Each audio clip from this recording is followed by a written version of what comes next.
have First Nations policing recognized by Canada as an essential service. Tonight, the inquest into the James Smith Cree Nation stabbings has wrapped up. It's really important that vulnerable populations see themselves reflected in the service. A new service is being offered to Yukon's vulnerable population. Wanting to bring culturally appropriate foods to urban Indigenous and the future generations. And a new cafe serves up dishes that not only taste good, but can be healing.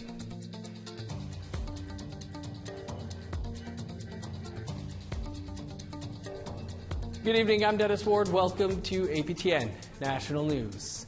Testimony at the inquest into the mass stabbings at the James Smith Cree Nation in Saskatchewan is now wrapped up, and the jury is currently in deliberations. Our reporter Rachel May has more on what comes next. Over the past 2.5 weeks, we've heard testimonies from various agencies and people connected to the tragic stabbing deaths on September 4th, 2022. The purpose of the inquest is not to assign blame, but to give recommendations to prevent similar deaths from happening again. Today, we heard the presiding coroner, Blaine R. Bevan, explain what the jury needs to consider, as well as what is legally required when preparing their recommendations for change. A separate jury report will need to be made for each victim, providing their name and details around their death and to make recommendations to prevent similar deaths. Family members who lost loved ones during the attacks spoke today about their hopes for the recommendations. Chelsea Stonestand is a member of James Smith Cree Nation and said she hopes to hear recommendations about cultural programming. When we look at the evidence that spoke to the programming within the Correctional Services Canada systems, it showed that there's a lack of ceremonies. Joyce Burns was one of the attacked. She also lost her husband. She said being at the inquest has provided insight. Especially this young man that did this crime, where he came from. And you know, it opened my eyes. Joyce said that she hopes Indigenous offenders get the chance to relearn their culture. Just to teach them, you know, our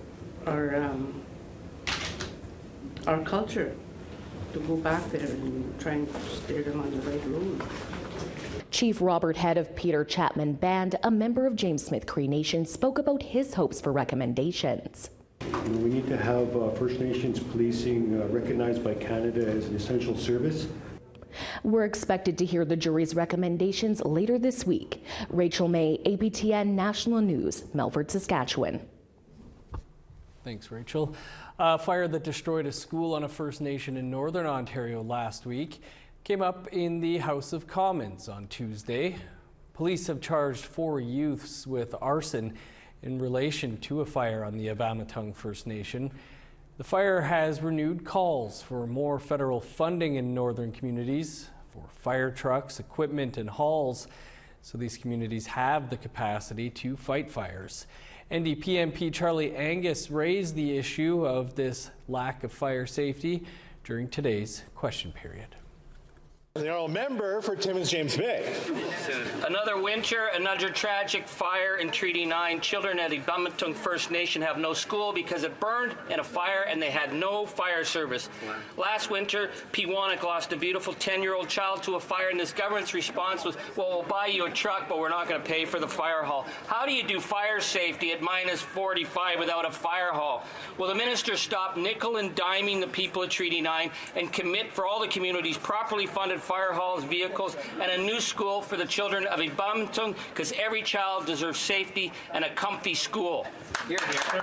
The Honourable Minister of Indigenous Services. Mr. Speaker, I think all Canadians were so sad to hear about the fire that destroyed the school in Eabametoong, and I spoke with Chief at Lucan on Friday night to reiterate to the Chief that we'll work with the community not just on fire prevention, of course, the truck that's waiting for the ice roads to be delivered, but also to make sure that those students have a plan to complete their year of study here. I'll be meeting with the Chief and indeed the CEO of Matawa First Nations Tribal Council to be very clear about the support that our government will continue to provide to Eabametoong.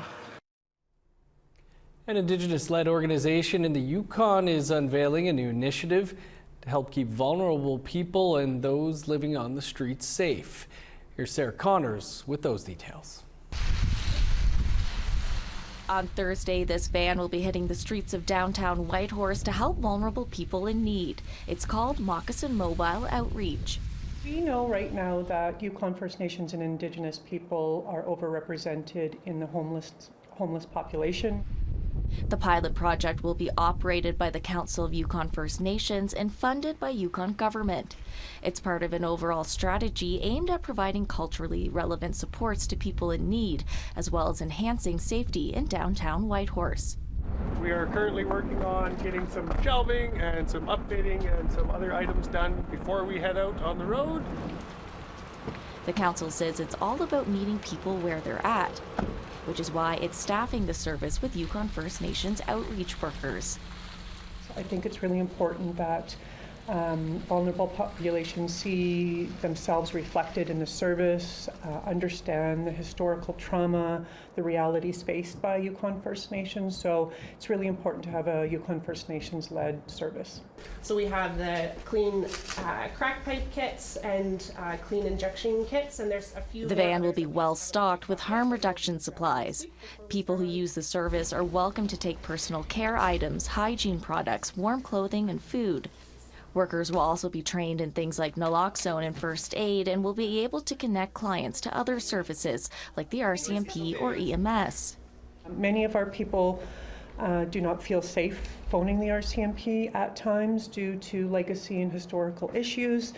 So this is really an opportunity for us to provide those supports until the EMS or until RCMP arrive. The service will operate Thursdays to Saturdays between 8 p.m. to 2 a.m. It will follow a designated route, which includes stops at the Whitehorse Emergency Shelter, bars, and parks. Hotels will also be a priority. Many people are living in hotels that are on income assistance, so we want to ensure there's safety around that. Funding will take the pilot project through until the end of March, though the council hopes to offer it for the foreseeable future if there's a need. Our service is really meant to ensure that people are not dying on the street, freezing, and or being harmed. Sarah Connors, APTN National News, Whitehorse. Indigenous journalist Brandy Moren left the Edmonton Police Service headquarters this morning after reporting to be fingerprinted. Moren spoke to the media outside of the police station with her lawyer to discuss her January 10th arrest on charges of obstructing a police officer.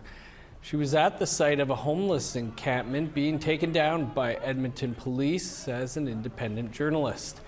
If convicted, she could face up to 2 years in prison. Several organizations have demanded that the charges against Moren be dropped, saying the media must be allowed to cover news that's in the public interest. Her first court appearance is February 1st. I feel like my rights have been violated in this. It's been a horrible time. Like, I always knew that there was risk of arrest because of the type of stories that I cover, but until it happens to you, you don't understand the emotional and psychological impact that it has on you. And I think that it is a tactic that they use to send that message, to impede, to insult, discredit, and to intimidate the media. Well, we want to hear what you think about the arrest of Moren or anything else you'd like to reach out about. Here's how you can continue the conversation. If you have a story you want to share, you can send us an email to news@aptn.ca. You can read or watch our stories over on our website. That's aptnnews.ca. You can also find us online on your favorite social media sites, including TikTok, YouTube, LinkedIn, and X. Time for a quick break. Still to come, the latest on child welfare reform in Quebec, a province that has opposed the federal legislation. Prévoit la nomination par l'Assemblée nationale d'un commissaire au bien-être et aux droits des enfants.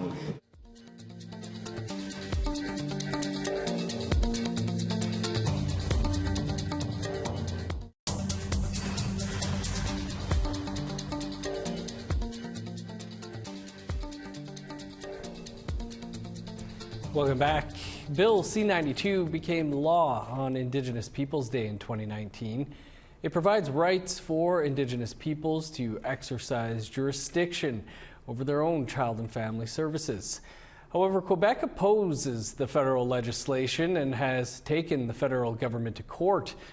Last fall, Quebec introduced its own child welfare legislation known as Bill 37, but critics say it falls far short of the federal law. Here's Shushan Bacon has this story as read by Maricela Amador. December 20th, 2023, 4 days before Christmas. The Innu community of Maniutanam celebrated being able to prevent Quebec's youth protection services from taking children out of their community. Loi sur le commissaire au bien-être et aux droits des enfants. However, having the power to do that could change, because last October, Quebec introduced Bill 37. Le projet de loi prévoit la nomination par l'Assemblée nationale d'un commissaire au bien-être et aux droits des enfants qui a pour fonction de promouvoir le bien-être et le respect des droits des enfants. But Bill 37 isn't specific to Indigenous people like C-92. Quebec's Social Service Minister Lionel Carmont tabled Bill 37. He says Indigenous rights are referred to in Chapter 3 of the legislation. Au bien-être et aux droits des enfants autochtones qui assiste et conseille le commissaire afin que les intérêts des enfants et des jeunes adultes autochtones soient pris en considération et qu'il soit tenu compte des facteurs historiques, sociaux et culturels qui leur sont propres dans chacun des avis et chacune des recommandations du commissaire. However, under the bill, this associate commissioner will lack autonomy and will report to the Commissioner for Children's Well-being and Rights. Merci, Madame la Présidente. Key players working with Indigenous children are critical of this arrangement. Marjolaine Sioux is a Director General of the First Nations of Quebec and Labrador Health and Social Services Commission, commonly called the FNQLHSSC. Et malheureusement, avec l'issue qu'on voit maintenant dans le projet de loi 37, bien sûr qu'il y a une déception parce que le titre de commissaire associé n'est pas indépendant dans le sens il doit se rapporter au commissaire qui sera mis sur pied là, pour l'ensemble de la population au Québec. Régine Laurent, President of the Special Commission of the Rights of the Child and Youth Protection, published a report in April 2021. It suggests, we support the potential establishment of an Indigenous Commissioner for Indigenous Children's Rights, but independent of the Commissioner for Children's Well-being and Rights. According to CIU, Quebec wants to follow up on Commissioner Laurent's report, but the recommendations made by the FNQLHSSC and the Assembly of First Nations Quebec Labrador when Bill 37 was being drafted were not taken into consideration. The minister responsible for social services refused APTN's request for an interview. However, Ian Lafrenière, Quebec's minister responsible for Indigenous affairs, tried to be reassuring. He said that Bill 37 is a first step in the work to come. Par la suite, ce qui doit arriver, c'est une consultation. Alors, on aura la chance d'entendre les groupes qui vont se présenter à l'Assemblée nationale pour dire leur vision, leur visée. On se rappellera que la commissaire Laurent avait remis un rapport très important. On s'est engagé à le mettre en place. Et là, ce qu'on a, on crée un poste de commissaire avec un volet qui est autochtone. Mais oui, on va entendre les groupes. Et je parlais à mon collègue Lionel Carmont, on est très à l'écoute. Meanwhile, Quebec's challenge of C-92's constitutionality has already been heard by the Supreme Court of Canada. The Atikamekw community of Opitsewan, AFNQL, and FNQLHSSC have been patiently waiting for over a year now for a decision. Because, for example, Opitsewan wants to exercise jurisdiction over child and family services using C-92 to create their own Social Protection Act. Présentement, c'est devant les tribunaux. Je le comprends très bien. Ça ne nous empêche pas de travailler ensemble. On travaille fréquemment avec Obidjouan. Les gens de la protection de la jeunesse travaillent avec le conseil de bande d'Obidjouan. Mais c'est vraiment une question de responsabilité. Et clairement, on trouve que le gouvernement fédéral s'est immiscé dans un champ de compétences qui est provincial. Despite Quebec's concerns about jurisdiction, Marjolaine Sioux sees it from another perspective, and that Bill 37 should not ignore the federal legislation. On est actuellement en attente d'une décision imminente de la Cour suprême concernant la loi concernant les enfants, les jeunes et les familles des Premières Nations Inuit et Métis, donc C-92. Et ce qu'on disait, c'est que dans ce projet de loi-là, on devrait aussi reconnaître les principes d'une loi qui est en vigueur actuellement. Consultations will start when Quebec's legislature resumes sitting soon. Sioux says it's still up in the air if she will attend them, as she must consult the communities herself. Meanwhile, a Supreme Court decision on Quebec's constitutional challenge of C-92 is expected this year. A report by Shushan Bacon, APTN National News, Wandake. A new cafe has opened in British Columbia that's serving up food and drinks that are not only delicious, but healing. APTN's Tina House joins us now from Fort Langley. Thank you. We're here at the Ancestor Cafe at the beautiful Fort Langley Historical Site. Joining me today is Sarah McConsmorrow and her amazing restaurant that you just opened here. Tell me a little bit about what you do here. So this is the Ancestor Cafe, and what we do is we create traditional Indigenous nourishment for urban Indigenous and non-Indigenous health-conscious people. Amazing. And why did you decide to get into this? And tell me about how important it is for you to offer traditional medicine with your food. Yeah, so I started the business called Tradish 2 years ago. I wanted to bring culturally appropriate foods to urban Indigenous and the future generations, so I started a plant medicine jam company. It became very successful, and after that, last year I started a food truck, and we started doing some fun powwow foods. And then after that, we decided to start the Ancestor Cafe. Amazing. Let's have a look at some of the beautiful dishes that you offer here. Yeah, so we have Indian tacos 3 ways. The first one is a vegan Three Sisters taco, so it's made with corned beans and squash. The second one is a bison Indian taco, so it does have the corned beans and squash, but it also has bison. And then we have an elk one with the Three Sisters as well. Why is it important for you to offer, say, elk and bison within your tacos? Because it's our traditional meats, and a lot of us, like me, have been disconnected from our traditional diets. I'm still waiting to taste caribou because that's my traditional meat from where I'm from.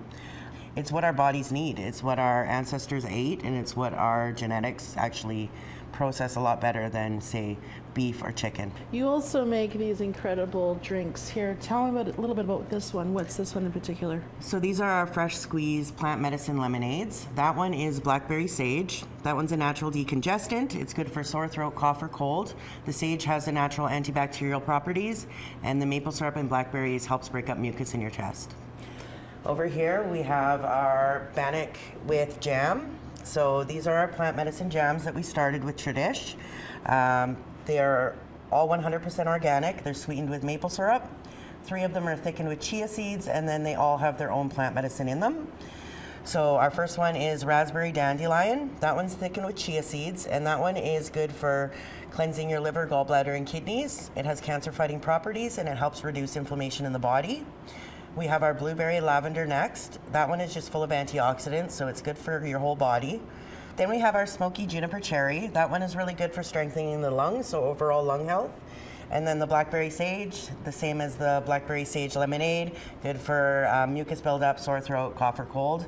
I literally use that one as a cough syrup for my kids. It works amazing. And then we have our chamomile pear. That is good for high blood pressure, hypertension, stress, and sleep. Also helps reduce inflammation in the body, so really good for children who are teething. And then here we have our sweet baked bannock. And then we have some blueberry lavender thumbprint cookies as well. And that pairs very nice with our raspberry dandelion plant medicine tea. Amazing. I mean, all of this just looks so delicious and so good for you as well. Yeah. Sarah, congratulations on your new company, your new venture, your food truck, all of it. Thank you so much for joining us today. Thank and you if you so get much. a chance, come and check out the Ancestor Cafe here at the Fort Langley Historical Site. Back to you in studio. Hope that's not all Tina tried out there. I would have taken home one of those bison tacos. Well, Manitoba's newest millionaires received their check today. That story and more after the break.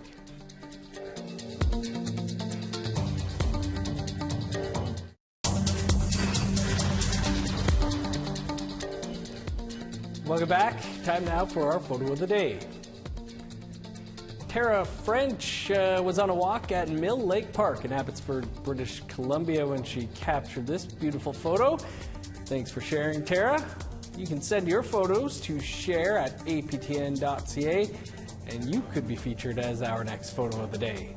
Now let's take a look at tomorrow's weather forecast. Starting on the East Coast, -3 in Halifax, 2 below for Fredericton. -23 for Kuujjuaq, -4 with snow in Nain. +1 in Montreal, 2 above with flurries in Val-d'Or. +4 in Sault Ste. Marie, snow and 2 in North Bay. 5 for Thunder Bay, cloudy and 4 in Sioux Lookout. +5 with snow in God's Lake and Thompson. 4 in Winnipeg, 3 above in Dauphin. +7 for Regina, sunny and 1 in Saskatoon. 2 above in Meadow Lake, 5 in La Ronge. In northern Alberta, 3 for high level, sunny and 4 in Fort McMurray. Sunny and 6 for Edmonton, 12 above and sunny skies in Lethbridge. 14 for Vancouver, 12 in Kamloops. 12 for Prince George, 7 in Smithers. -37 with snow in Old Crow, flurries and 11 below in Whitehorse. -2 in Yellowknife, -20 for Norman Wells. 23 below in Sax Harbor, snow and -15 in Pawlatuck. -25 for Chesterfield, 22 below in Whale Cove. -27 in Resolute, 35 below in Pangerton.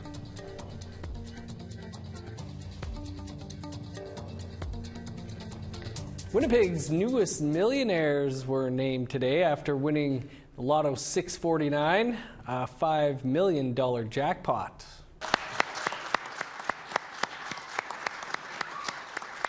Crystal McKay and her partner Lawrence Campbell received the check on Tuesday.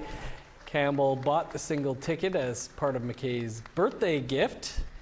The couple says they have a large family and plan on purchasing a home and taking the family to Disney. Congrats to them, awesome news. Anishinaabe lawyer Sarah Mainville is our guest on tonight's all-new episode of Face to Face. For nearly 20 years, Mainville has practiced law in areas of self-determination and treaty implementation, but she recently became certified to practice entertainment law. It's about the stories, because once the stories resonate with public opinion, then you see people saying, we need to do something about this. I think the story of the 215, it was ground shifting. And I think that we have to be really careful, because right now entertainment law is very transactional and could actually do some damage to some storytellers who have very important stories to tell. We want to make sure that they're treated in the way that they should be treated.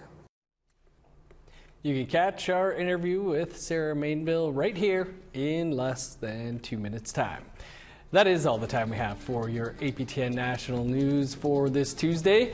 For much more, including links to all of our APTN News podcasts, like Our Relatives, you can visit our website, aptnnews.ca. I'm Dennis Ward. Marcy McGuitch, thanks for being with us. Have yourself a great night.